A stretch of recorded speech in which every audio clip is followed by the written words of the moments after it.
வணக்கம். அவள் பெயர் மீனா. அந்த பெயரை அவள் வாழ்க்கையில் யாரும் பொதுவாக அழைத்ததில்லை. எல்லோரும் அவளை அவமதிப்பாகத்தான் அழைப்பார்கள். மீனா, தண்ணி கொண்டு வா. மீனா, சும்மா இரு. மீனா, எதுவும் பேசாதே.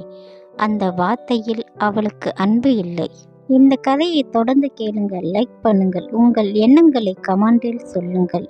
இது போன்ற கதைகளை தொடர்ந்து கேட்க சப்ஸ்கிரைப் பண்ணுங்கள். அவசரம் மட்டும் இருந்தது. அவள் பிறந்த வீடு சின்ன வீடு. ஆனால் அந்த வீட்டுக்குள் அடங்காமல் சோகம் இருந்தது. சுவது கூட சத்தம் போடாத அளவிற்கு பழகி போய்விட்டது. அப்பா குடித்துவிட்டு வருவார். வாசலில் அவள் நடுங்கும் இடம். காலடி சத்தம் கேட்டதும் அவள் உள்ளம் நடுங்கும். இன்னைக்கு என்ன நடக்கப் போகிறதோ என்ற பயம் அவளுக்கு தினசரி உணர்ந்தது. அம்மா சோகம் மட்டும் பேசினாலும் அதில் தைரியம் இருக்காது. மீனா அவள் அம்மாவின் கண்களில் எப்பொழுதுமே ஒரு சோகத்தை பார்த்தாள். அந்த சோகத்தை பார்த்து பார்த்து அவள் மனசுக்குள் ஒரு எண்ணம் வளர்ந்தது. ஒரு பெண் பிறந்தால் இப்படித்தான் வாழணுமா? அந்த கேள்வி யாரும் பதில் சொல்லவில்லை. ஆனால் அவள் தனது பதிலை தேட ஆரம்பித்தாள். குழந்தை வயதில் அவள் அழுதாள். ஆனால் யாரும் சமாதானம் செய்யவில்லை. அழுதாள் என்று கட்டளை மட்டும். ஆனால் அவள் அழுகையில் அடக்க கற்றுக்கொண்டாள். அவள் மனசுக்குள் பேச ஆரம்பித்தாள். மனசுதான் அவளுக்கு நெருங்கிய நண்பன். பள்ளிக்கு போகும்போது அவள் வழியே நிறைய குழந்தைகள் சிரித்து ஓடுவார்கள். மீனா பார்த்து கொண்டு இருப்பாள். அவளுக்கு பொறாமை இல்லை, அச்சம். இப்படி கூட சிரிக்கலாமா என்ற அச்சம். அவள் நல்ல படித்தாள். படிப்பில் நல்ல அவளுக்கு நம்பிக்கை. ஒரு வழி மாறிவிடும் என்ற நம்பிக்கை இருந்தது. புத்தகத்தை திறந்து விட்டால் வீட்டில் சத்தம் மறைந்துவிடும். ஆசிரியர் பாராட்டினார்கள். அவள் மனசுக்குள் சந்தோஷம் வளர்ந்தது. வீட்டுக்கு வந்து சொன்னால் யாரும் கேட்க மாட்டார்கள். அந்த நாளிலிருந்து அவள் சந்தோஷத்தை உள்ளே வைத்து பூட்டிவிட்டாள். இரவு எல்லாம் தூங்கும் போதும் அவள் மனசு பேசும். நாளைக்கு நல்ல நாள் இருக்கு. எனக்கும் நல்ல வாழ்க்கை கிடைக்குமா? பதில் எதுவும் வராது. கண்ணீர் மட்டும் வரும். தலையணை நனைந்து போகும். காலையில் முகத்தை கழுவினாலும் எதுவும் நடக்காது. மாற்றில் வெளியே போவாள். அம்மா அவளை பார்த்து சின்ன சிரிப்பு சிரிப்பார்கள். அந்த சிரிப்புக்கு எவ்வளவு வலிகள் இருக்கும் மீனாவுக்கு தெரியும். ஆனாலும் அவள் அம்மாவை விட்டு போக பயந்தாள். கல்லூரி சேர்ந்தபோது அவள் வாழ்க்கை முதல் முறையாக கொஞ்சம் சுவாசிக்க முடிந்தது. வீட்டை விட்டு வெளியே போகும் அந்த பயம் அவளுக்கு ஒரு சின்ன விடுதலை மாற்றம். அங்குதான் தன்னை அவளை பார்த்தாள். சுரேஷ். அவன் அவளை முதலில் கவனிக்கவில்லை. ஆனால் அவள் அவனை கவனித்தாள். அவன் சிரிப்பு அமைதியாக இருந்தது. அவன் பேசும்போது சத்தமில்லை. அவளுக்கு அது மிகவும் பிடித்தது. அன்றைய நாள் அவள் தனியாக உட்கார்ந்திருந்த போது அவன் வந்தான். இங்கு உட்காரலாமா என்று கேட்டான். அந்த கேள்வி அவளுக்கு பெரிய விஷயம். யாரும் அவளிடம் அனுமதி கேட்டு பழகியதில்லை. அவள் தலை ஆட்டினாள். அன்றிலிருந்து அவள் அவனுடன் பேச ஆரம்பித்தாள். அவள் அதிகமாக பேசவில்லை. ஆனால் அவன் விலகவில்லை. அவள் அமைதி அவன் புரிந்து கொண்டான். நீ பேசலான்னு கூட நிறைய விஷயங்கள் இருக்கு என்று அன்றைய நாள் அவன் சொன்னான். அந்த வார்த்தை அவள் மனசுக்குள் ஆழமாக இறங்கியது. யாரும் அவளுடன் மௌனத்தை இவ்வளவு அழகாக சொன்னதில்லை. அவள் மெதுவாக அவனிடம் மனசை திறந்தாள். வீட்டை பற்றி சொன்னாள். அப்பாவின் கோபம், அம்மாவின் கண்ணீர். அவன் கேட்டுக்கொண்டே இருந்தான். இடையில் பேசவில்லை. அதை கேட்டபோதே அவளுக்கு காதல் வந்தது.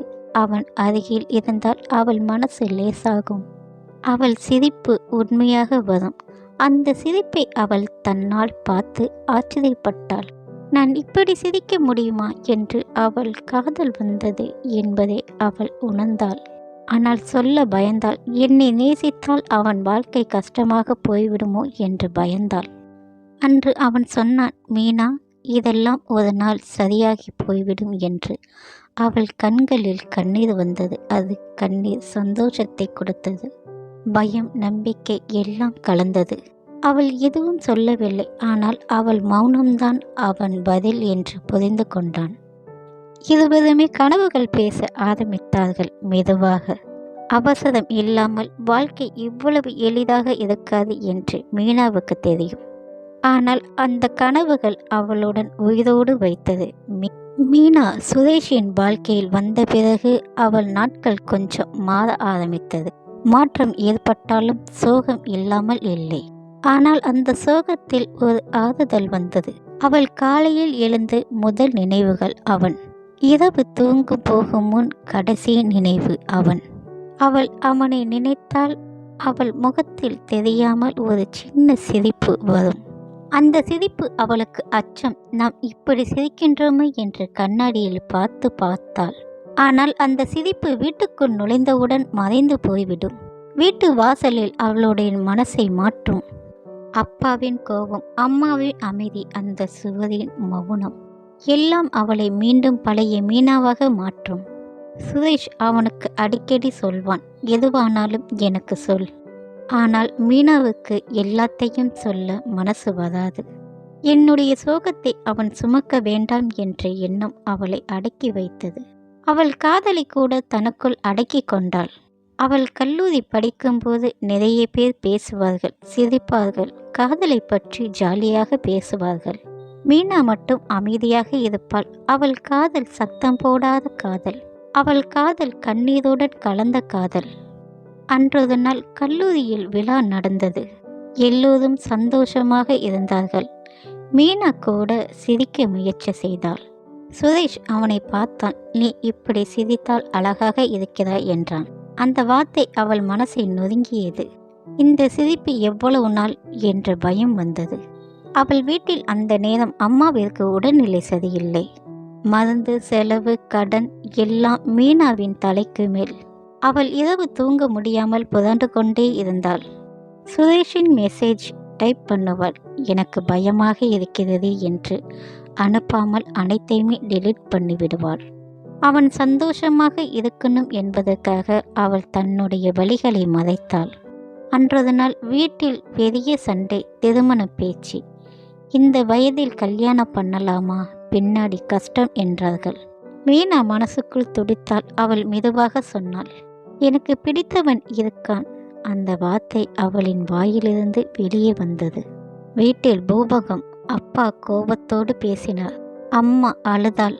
உறவினர்கள் பழி சொன்னார்கள். காதல் எல்லாம் பெண்ணுக்கு கேடு என்றார்கள். மீனா அன்று முழுசாக உடைந்தாள். அவள் சுரேஷுடன் அழுது கொண்டே சொன்னாள், என்னை மன்னித்துவிடு, என் வாழ்க்கை என் கையில் இல்லை. சுரேஷ் தைரியமாக கொடுத்தான். நாம் போராடலாம். ஆனால் மீனாவுக்கு தெரியும், போராட்டம் அவளுக்கு மட்டும் இல்லை, அம்மாவிற்கும் தங்கைக்கும். அந்த வீட்டின் போராட்டம். சுரேஷ் மீனாவுக்காக காத்திருந்தான். பயந்தாள். வீட்டில் அம்மா படுக்கையில் இருந்தார்கள். மருந்து வாங்க பணம் இல்லை. மீனா வேலை தேட ஆரம்பித்தாள். படிப்பு, வேலை, தேடலும் வீட்டில் சமையலும் எல்லாம் சேர்ந்து அவளை சோர்வடைய வைத்தது. அவள் அன்று கண்ணாடியில் பார்த்தாள். அந்த முகத்தில் சின்ன வயசு சிரிப்பு இல்லை. கண்களில் தூக்கம் இல்லை. ஆனால் வெறுப்பு மட்டும் அதிகம். சுரேஷ் ஒரு நாள் கேட்டான், நீ இன்னும் என்னை நம்பவில்லையா? அவள் பதில் சொல்லவில்லை. அவள் மௌனம்தான் அவளுக்கு வலி.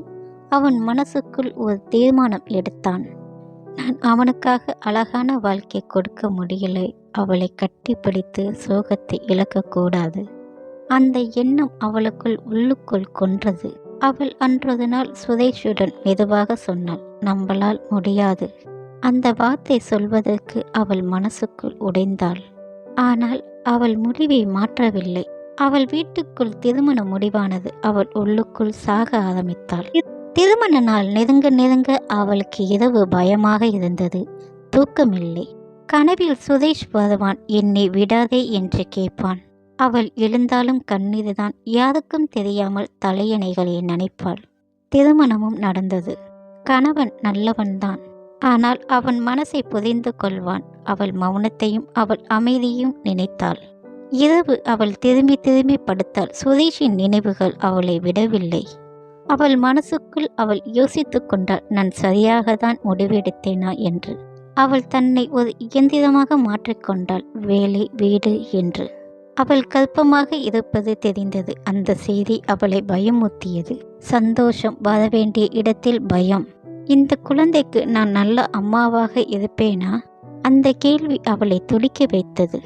அவள் வயிற்றில் குழந்தை வளர்ந்தாலும் அவள் மனசுக்குள் இன்னமும் சுரேஷ் தான். அவள் குற்ற உணர்ச்சியுடன் வாழ்ந்தாள். மீனா கர்ப்பமாக இருப்பது உறுதியானது. பிறகு அவள் வாழ்க்கை இன்னும் மெதுவாகவே கனமாகவும் மாறியது. உடம்பு சுமை இல்லை, மனசுதான் அதிக சுமை. வயிற்றில் குழந்தை வளர வளர அவள் மனசுக்குள் பழைய நினைவுகள் இன்னும் அதிகமாக வளர ஆரம்பித்தது.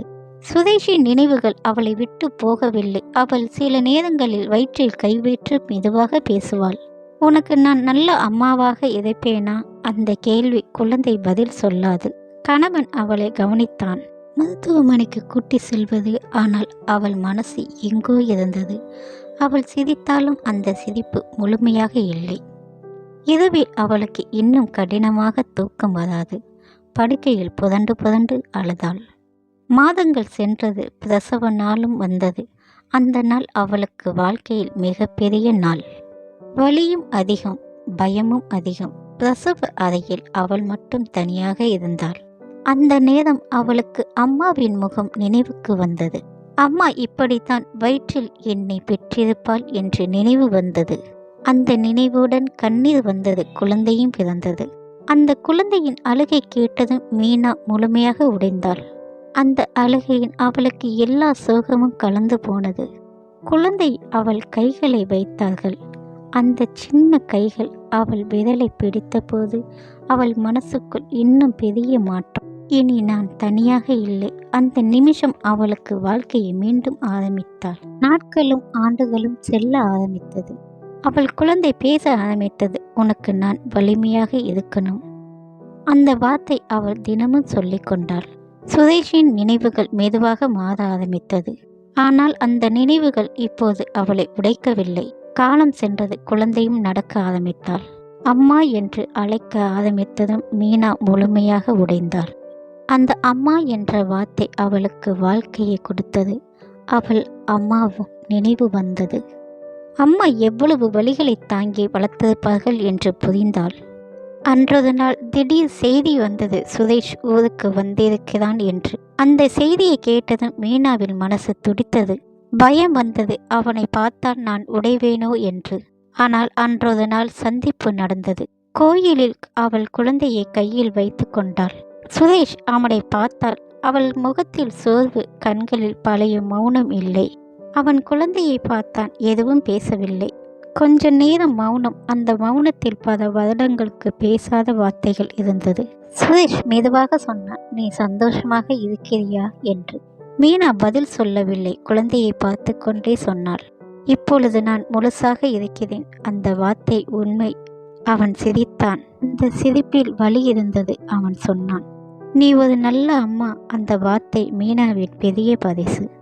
அவள் அவனை பார்த்து சொன்னாள், நம் காதல் தோற்றிருக்கும் என்று நினைக்காதே. அதுதான் என்னை இங்கு வரை கொண்டு வந்தது என்று.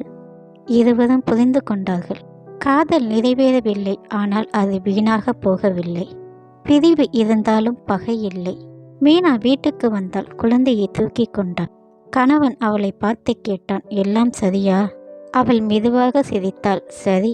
அந்த சரி இந்த முறை உயிரோடு இருந்தது. இரவு குழந்தையை தூங்க வைத்து மீனா தனியாக உட்கார்ந்திருந்தாள். ஜன்னல் வழியே வானத்தை பார்த்தாள். அவள் தன் வாழ்க்கையை நினைத்தாள். சோகம் இருந்தது, கண்ணீர் இருந்தது. ஆனால் அதை விட வலிமை இருந்தது. அவள் மனசுக்குள் சொன்னாள், நான் உடையாமல் தாங்கிக் கொண்டேன் என்று. காதல் தோற்றாலும் வாழ்க்கை தோக்காது என்ற சாட்சி. நன்றி. கதையை தொடர்ந்து கேளுங்க. சப்ஸ்கிரைப் பண்ணுங்கள். நன்றி.